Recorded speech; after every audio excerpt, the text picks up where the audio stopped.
And hello, everyone. This is another episode of Keeping Things in the Middle. I have posted a lot recently, and of course, my name is Braydyn Lents, and I haven't even been posting a lot recently because I'm starting school again for the final time. And I figured since it's been very hard to find guests for this podcast, very hard, I'm doing my level best. And I have to let you guys know that I am doing my level best to try and find guests each week or post some unheard, unseen clips from our times at from my time at school. But this week I thought, you know what, since school's starting again, I just posted something about a teacher about a little less than a month ago. And now I'm going to be posting all of my clips that I did at both Vincennes University, Indiana University, and then a few freelance position things. So I've recently posted a video on TikTok about how my vocals have changed from high school to college. And I thought instead of having to dig through all my high school tape, why not go through all my high school and college tape so you can hear firsthand what I was doing. It might be more college than anything. But to all the fifth seniors out there, I'm hoping that this is your last semester like mine's about to be.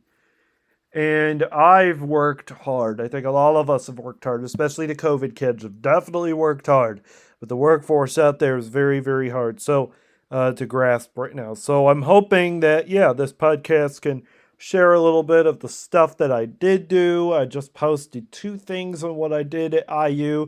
The previous episode to this one, I posted something about a math tutor that I had worked on back in November of 2023. And then the second one was an interview I did to keep that more in like archival footage or more so that the professor who can find it can find the podcast, find the audio whenever he needs it, and clip out the clippings of this 1 hour interview I did with Kevin Finch that I posted almost a month ago. So those will both be on anywhere you get your podcasts. You can actually listen to those. But I have an important announcement, and that is we are bringing Cinderella Slippers back. We are bringing that back, and it will be primarily basketball. I have worked through my differences with football and that sort of stuff. Thought baseball in the spring didn't work out because my mom and sister were both sick. And now all I'm trying to do up to this point is just, yeah, we're keeping Cinderella Slippers for football, but I thought to myself, do primarily basketball. I mean, we'll do things here and there with football.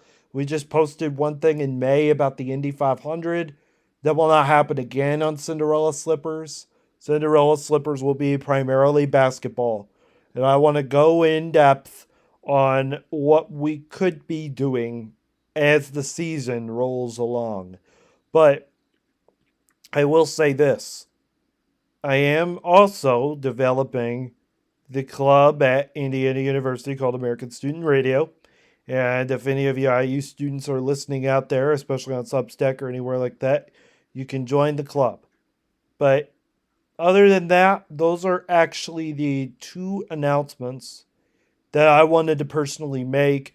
As I said, this podcast will be primarily the high school and college clips that I was able to do, primarily college clips I was able to do and work through as I am now going into my final semester at IU. The podcast will be limited.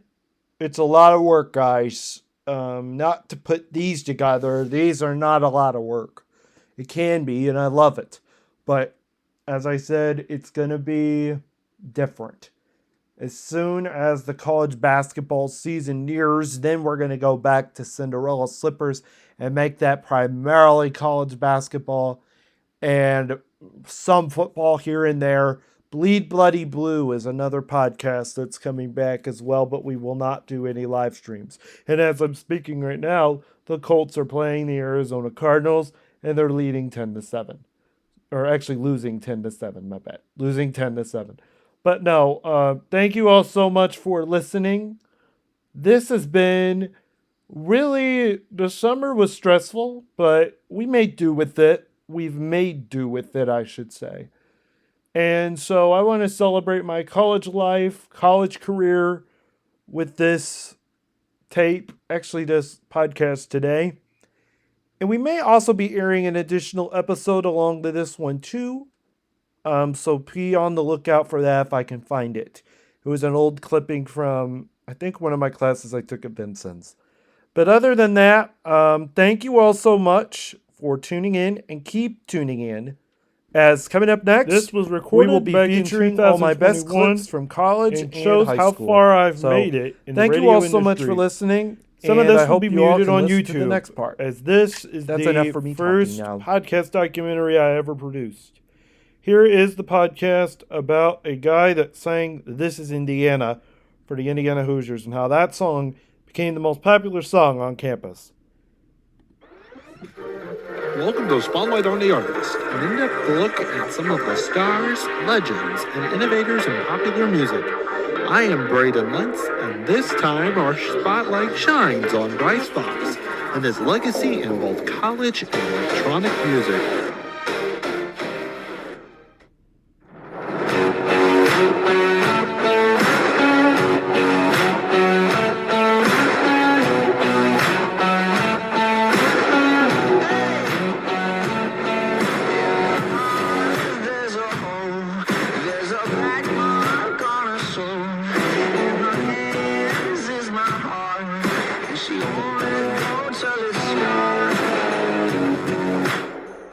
Growing up in Bloomington, Indiana, Bryce Fox started his career in music early in life. According to a 2015 interview with reporter John Chapman, Fox found his voice very early in life. His inspiration started when he was just a young boy participating in his school's choir. So growing up, like my voice was always really high. So in choir class, I was afraid to sing, so I gave it the whole watermelon kind of treatment, you know, where you just mouth the word watermelon.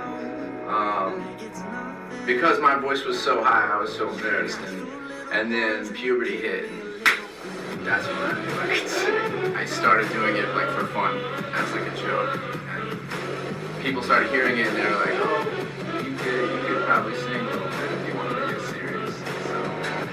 So that's when I started to get serious, and things just kind of went from there.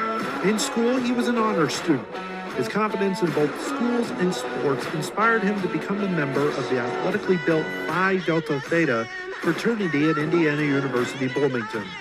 Over the years, he has released songs that his fraternity brothers enjoyed. One of his favorite parts about his time in Indiana before moving out of the state was, of course, the town of Bloomington, for its field of view and general enjoyment in both music and sports. Life in Bloomington, Indiana was fun. Small town. It was a college town, so that was always fun. Indiana University, I was born and raised in Bloomington. Went to school at IU. Kind of wore that city dry, and then decided to come to Los Angeles. And yeah, it was a lot of fun. Bloomington was a lot of fun. There was a lot of things to do. We had a lake growing up, so we spent a lot of time on the lake. Yeah.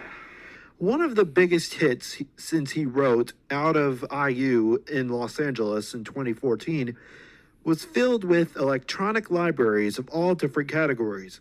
His most recognizable in his long career, stemming back from his time in middle school, you may have heard on several website commercials. I got the sunset in my pocket, and I'm not afraid to use it. Now I'm feeling superhuman. That's the point of the illusion. I'm the man around here. I'm the man around here. I'm the man around here. I'm the man around here. Baby, you can't stop me out. You know you can't even slow me down. You know I'll spread. Since Since leaving Indiana, Fox has branched into the heart of music fans for his brass voice and his long lyrical style in both the electronic and indie styles. That fits a generation, just like his newest song, Stronger.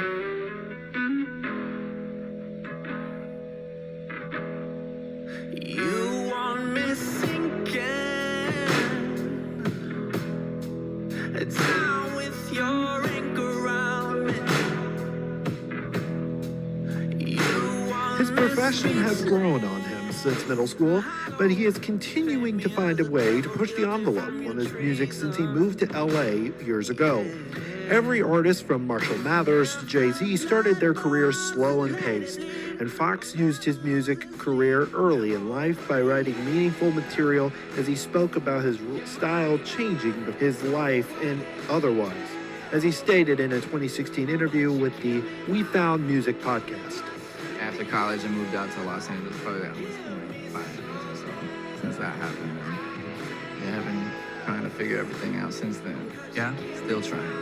I don't know, as far as like for me as an artist, it's just like a continual kind of like path of finding yourself as an artist. And, you know, things change over time with the times. And I'm trying to make something that sounds different but can also keep up with, like, you know, the current sounds that are kind of going on. Even before he moved to Los Angeles, Fox was just like every other college kid in a college town and a college atmosphere, like Bloomington, both adjusting to changes both outside and in. And his music has re-elected that from being a kid again and again. What he did not realize was how much IU would mean so much to him both internally and out in other college towns as a movement had started, both politically and in college electronic indie music. One change happened when Fox was a baby at the university he loved, thanks in part to an aging university icon, as the music died and new songs ruled the airwaves. Just like a college kid, there was some moving in jitters to worry about, especially in Bloomington. When my time on earth is gone and my activities here are past, Steve Reed, an excellent free throw shooter, will have the honors shooting the technicals. Look at here. Bobby Knight just threw his chair. Let me answer that. You know, that is an absolute compliment. You know, you can think as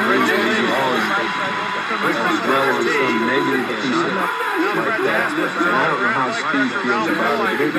I'll handle this the way I want to. Fred Jasper's talking to This persistent and troubling pattern of behavior has led me to only one conclusion. I want they bury me upside down and my critics can kiss my. And I notified him that he was being removed as basketball coach, effective immediately. September 10th, 2000, a day that will live through the heart of Bloomington for years to come. Then IU President Miles Brand played down a 30-year gauntlet that no other president had fallen to do before, firing a men's basketball coaching legend who had given the school a team value, Bob Knight. Protests erupted through the night as chairs and lights were thrown and torn through the still concrete as angry students did not want to go to class the next day, but instead protesting the firing of their university's beloved basketball coach. A year later, Knight would take the job as head coach, blazing yet another red sweater in the heart of Texas Tech. But the damage he started by his abusive tirades and his constant fights with school staff had seen enough damage done to the IU men's basketball program. In 2002, IU lost to the Maryland Terrapins in the NCAA National Championship game in Atlanta, Georgia. Dixon fires it up to the top of the Georgia Dome roof, and the kids have done it. Maryland wins their first ever national championship. As Coach Mike Davis showed promise by leading a post-night basketball team to 2 tournament appearances in 2001 and 2002. Over time, however, IU began to struggle. 4 seconds left. They get it inside. Pat Ewing, watch him come in and tip this in. IU's going to win it, right? Only 0.7 seconds left. They're up by 1 or by 2 points. But look at this. Are you kidding me? Brendan Plavich beats the buzzer. At first, the ref waves it off. At first, they say no good. But look at it. Watch the clock. You can't see it there, but there is 1/10 of a second left as he tries to throw it off. And finally, after they go to the instant replay, Ed Hightower says, good. says the three was good from half court, and Charlotte wins it 74-73, heartbreaker. Ball State. Then the year was 2006 when Indiana was about to grasp on their basketball program when yet Kelvin Sampson walked into Assembly Hall with his head held high, presumably because the Hoosiers were supposed to have their hottest recruiting trail yet, signing then North Central High School basketball star Eric Gordon, in addition to signing Jordan Crawford, who later transferred to Xavier University after Sampson was let go from the Hoosiers in 2008 after a recruiting scandal put him and IU underwater. Kelvin Sampson is out as basketball coach at Indiana, done in by alleged NCAA violations. Sampson agreed to a $750,000 buyout from the school. He'd been under a cloud of NCAA allegations, including making improper phone calls to high school players and giving false and misleading information to investigators. Athletic director Rick Greenspan met briefly with Sampson Friday morning. Disappointment to the fans of our university, who I think have taken great pride over a long period of time of having a very solid reputation for being major infraction free. First, let me say that I am deeply disappointed by these allegations, and I share the disappointment with all those who love and support Indiana University. I fully understand the desire by many people for us to move quickly to bring this situation to resolution, and we intend to do just that. A sticky situation was occurring both outside and inside Assembly Hall. Rick Greenspan was fired from being IU's athletic director at the end of 2008. However, the basketball team continued to finish the regular season strong with a 25-8 record. The team finished their season by losing to Minnesota in the quarterfinals of the Big Ten Championship and iced this bad year by being ranked as the number 8 seed in the 2008 NCAA tournament. They would fall to the Arkansas Razorbacks 86-72 in the first round of the tournament. And then something happened through the fog and rain. Bloomington strongly flew past through the windy days. A bright patch opened in the sky overhead, and a new era, although numbing, needed to reshape both the town of Bloomington and the IU basketball program. After the firing of Sampson, IU hired former Marquette basketball coach Tom Crean. At his first press conference, he stood as a firm believer, a Ted Lasso of sorts, that IU would be back on the map in the Big Ten. Let me tell you, that was the feeling so reminiscent of the Bob Knight years. I listened, and I thought, and I listened, and I thought, and I still come back to what I thought at the very beginning. If anybody asks me why, it's Indiana. It's Indiana. What I feel is the pinnacle, the absolute pinnacle of all of college basketball. And that is to be the head basketball coach at Indiana University. Crean realizes the Indiana job will be a challenge and simply asked Hoosier Nation for time. We're going to need the Hoosier Nation's help in a good way. And this is what I mean by that. We're going to need everybody to understand that this is going to take some time. We're going to need everybody to understand that we're here for the long haul. We're here to build. Have no timetable, have no promises to make, have no numerical goals to hit right now. There's no question that we're humbled. And I cannot wait to represent these young men, to represent this university, to represent the faculty, to represent the student body, to represent the state of Indiana as the head basketball coach here. Bryce Fox had graduated from Bloomington North and attended Indiana University before Tom Crean ever became coach. From his bedroom in his Bloomington home, he started dishing and mixing hip-hop music tracks from his computer. He took his talents to hype his fraternity brothers on campus.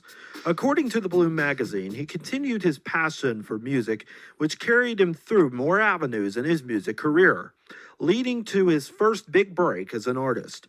Quote, one day practicing for the 2010 Big Man on Campus variety show, Fox, a sophomore, met junior Daniel Weber, a singer from Northbrook, Illinois. The pair's first YouTube collaboration, the IU Anthem, was an instant social media hit.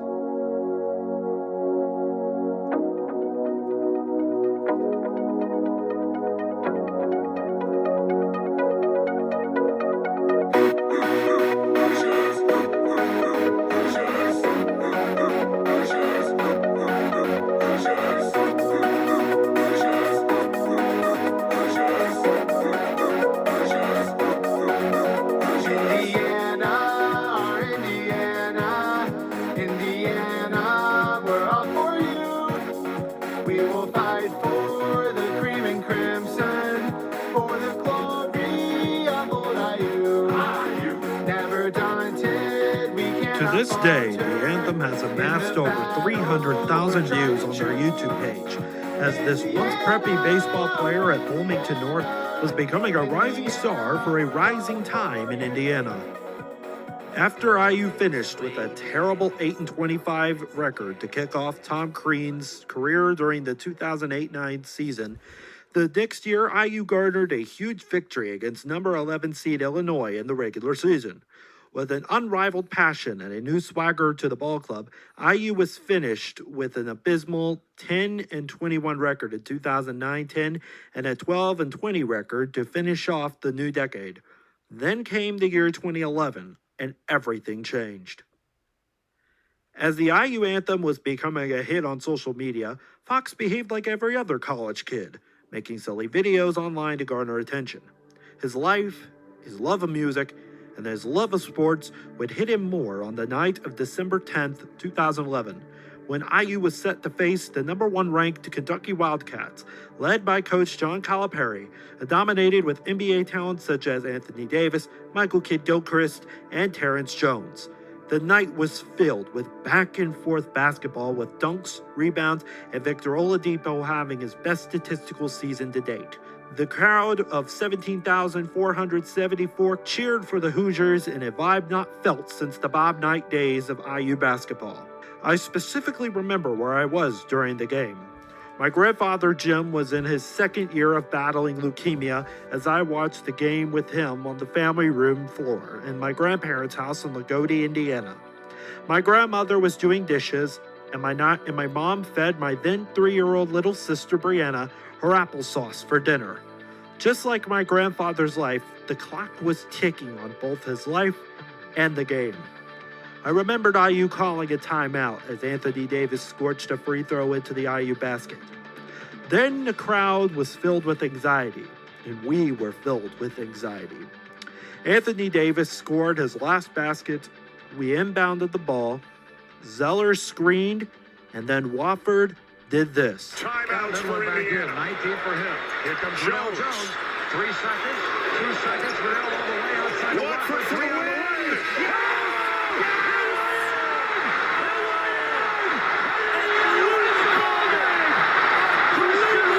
I could just remember my grandfather this day going, "Oh, oh," and I said, "Wait, did we win? Did we win?" We both jumped up and down like crazy kids on sugar. My high school guidance counselor remembered the crowd erupting into, quote, the loudest frenzy I had ever heard in my life. IU was not only beat Kentucky, but a movement was born for IU basketball, Bryce Fox, and Daniel Weber. After the victory, an unknown song played through East Kirkwood Avenue as students piled the streets near the sample gates in Nick's English Hut in celebration of the monumental win. The IU Union Board once asked Fox to make a song about IU basketball after the IU anthem was popular. Unbeknownst to students, no one knew the song at first, but then the beat played and the lyrics rang a core. This IU celebration started a movement, not just on that night, not just when IU beat Kentucky, but this song would play before any big basketball game on the radio station B97.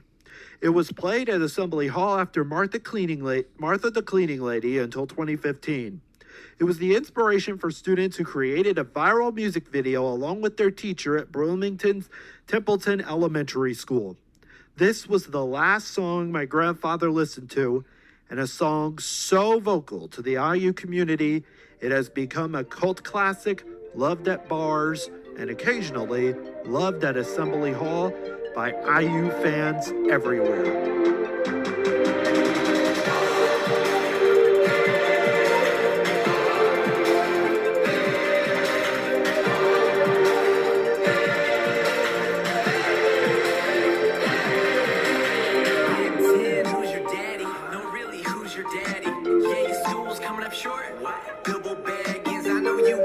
Through all this success, IU was up.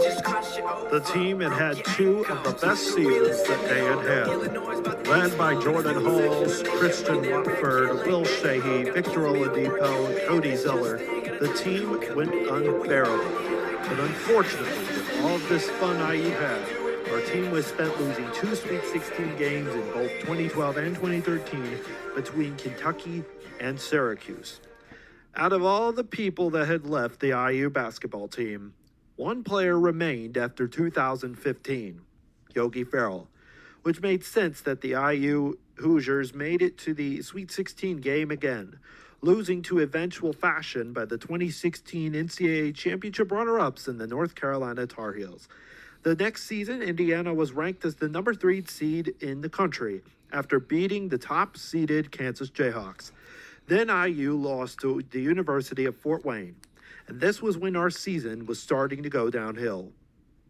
With an 18-16 record going into 2016-17, IU made it to the NIT tournament, losing to Georgia Tech, and ending Tom Crean's era at IU's head coach, as the team then hired Archie Miller to become their new coach after the 2016-17 season.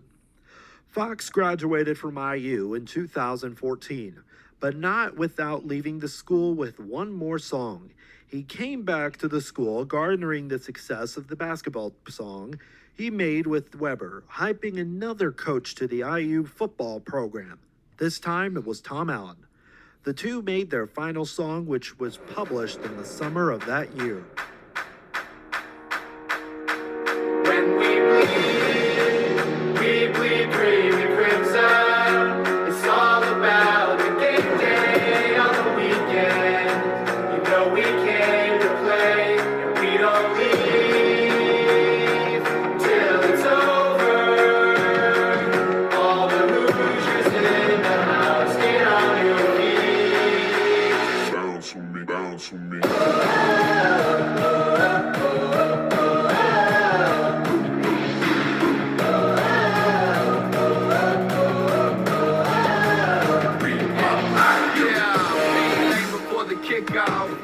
Cause everybody gotta get that tailgate kick out. Popping out before the team comes through with the walkthrough, ready for the next mix-up.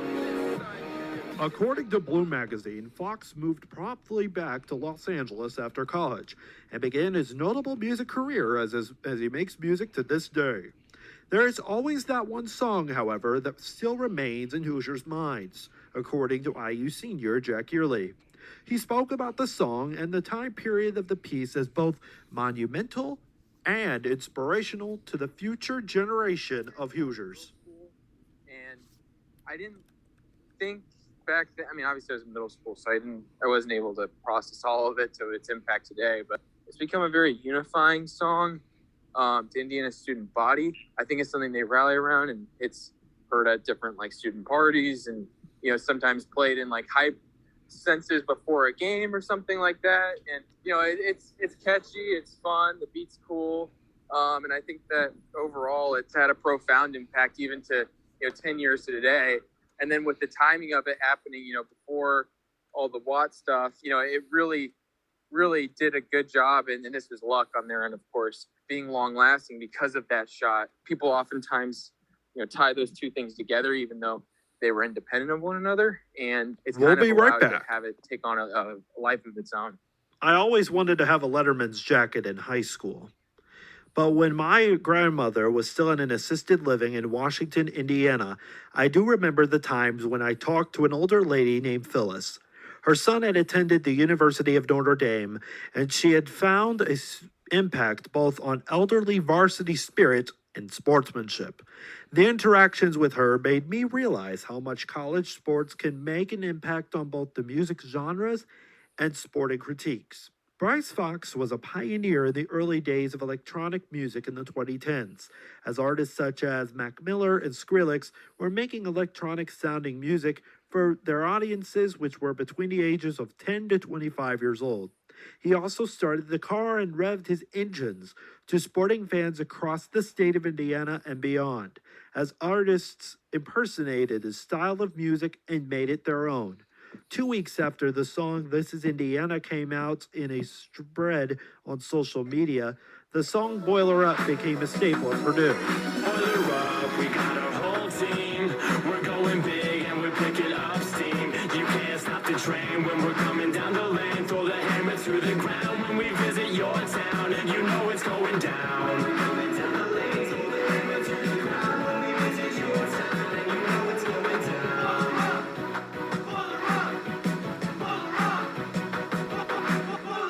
Fatal engine that could, well, the makers that will. Let me show you what's good. We are the best.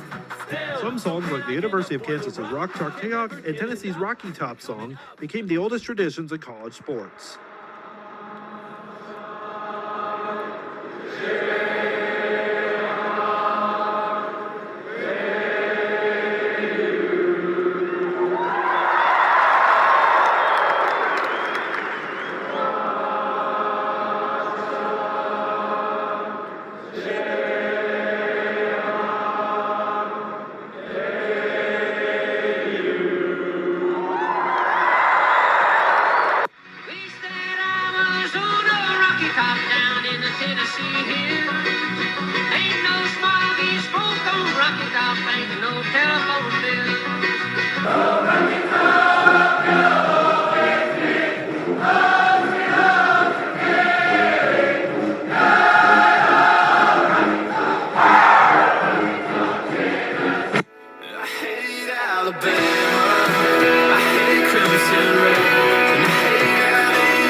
Other songs like Penn State University's Zombie Nation, Virginia Tech University's Black Sabbath song, and West Virginia University's Country Road Take Me Home are some of the newest examples in college sports that will bring sports fans like me to chills.